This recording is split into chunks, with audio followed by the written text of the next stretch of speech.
अरे भाभी जी, मुझे तो आजकल के बच्चों का कुछ समझ ही नहीं आता है। पता नहीं क्या चलता रहता है लोगों के दिमाग में, कभी ये कभी वो। अभी मैं गई थी डिम्पी के यहाँ, अरे वही गौरव की बहू। हाँ, मैंने कहा भैया शादी को 2 साल हो गए, अब तो बच्चा कच्चा को कुछ सोच ले। तो मेरे से कहती है मामी जी आजकल कौन सा पति 50-50 करने के लिए तैयार होता है, अगर ये 50-50 करने के लिए तैयार हो तो मैं बच्चा कर लूं।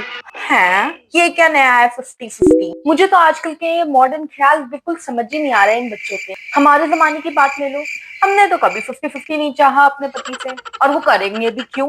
कमाकर भी लाएं और बच्चे को भी संभालें और खाना भी बनाएं। ना भाई ना, हमारी तो हिम्मत नहीं हुई कभी कि हम इनके सामने ऐसे ख्याल भी रख दें। आप ही बताओ, ऐसे कोई घर गृहस्थी चलती है क्या? ऊपर से आजकल के ऑफिसों का चलन 6-6 महीने 1-1 साल की छुट्टी दे दी जाती है। बताओ, बच्चा होने पर 6 महीने की छुट्टी, 1 साल की छुट्टी, क्या जरूरत है औरत को? हमें और आपको ही ले लो। जब मेरी वैशाली हुई थी ना भाभी जी, मैं आपको बताती हूँ, उस दिन मैं सुबह सुबह गौरव को स्कूल छोड़ने गई थी। बताओ, इनके पापा थे नहीं। फिर मैं आई हूँ, मुझे लेबर पेन हुआ है, फिर मैं हॉस्पिटल गई हूँ, और जब मैं हॉस्पिटल से वापस आई हूँ उसके 2 दिन बाद ही मैंने 17 लोगों का खाना बनाया अपने घर में।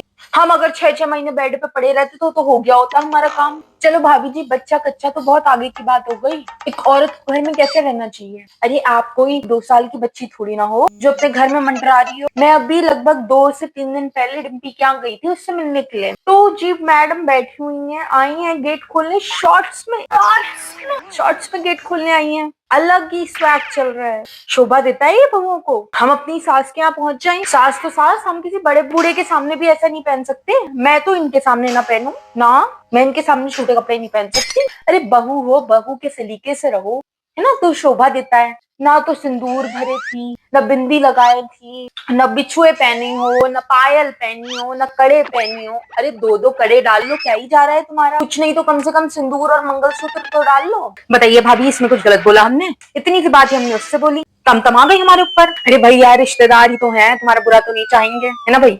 हाँ, सुना देती है किसी को भी। अरे परसों की बात बताती हूँ मैं आपको, बगल में हमारी शर्माइन रहती है, छोटा बच्चा है ना उनके यहाँ, उनका कुछ कूड़ा उड़कर उनके यहाँ चला गया था, तो इतनी भयंकर लड़ाई करी है, इतनी भयंकर लड़ाई करी है कि पूरा मोहल्ला आ गया। बताओ, इतनी बड़ी कोई बात की है? नहीं नहीं नहीं नहीं, प्यार से बात करना उसे आता ही नहीं है ना। शादी हो गई है पर बच्चों की तरह बातें करेगी, है बहुत तेज है बहुत, पर पूरे रिश्तेदारों को सबको यही दिखाएगी बहुत बच्ची है। सबने भी सर पे चढ़ा रखा है, बच्चा ये बच्चा वो, बच्चा ये करेगा बच्चा वो करेगा। अरे बहू है, बहू की तरह रखो। क्या बच्चा? बच्चे के बच्चे करने की उम्र, तुमने ही बच्चे बनाए घूम रहे। ये सारी चीजें ना, यही सब बाद में आगे चलकर दुख देती हैं। फिर भाभी जी, मेरे घुटनों में दर्द रहता है, पर मजाल है मेरी कि मैं इनसे कुछ काम के लिए बोल दूं ना। और वो ये कर दो, वो कर दो, वो कर दो, ये कर दो। अरे हमारे सामने बोल रही थी, पीछे तो क्या ही हाल करती होगी। इतना वो क्या होता है, फ्री हैंड नहीं देना चाहिए ना ना ना ना। अभी से हम बुढ़ापे वाले नखरे दिखाएंगे तो थोड़ी ना काम चलेगा।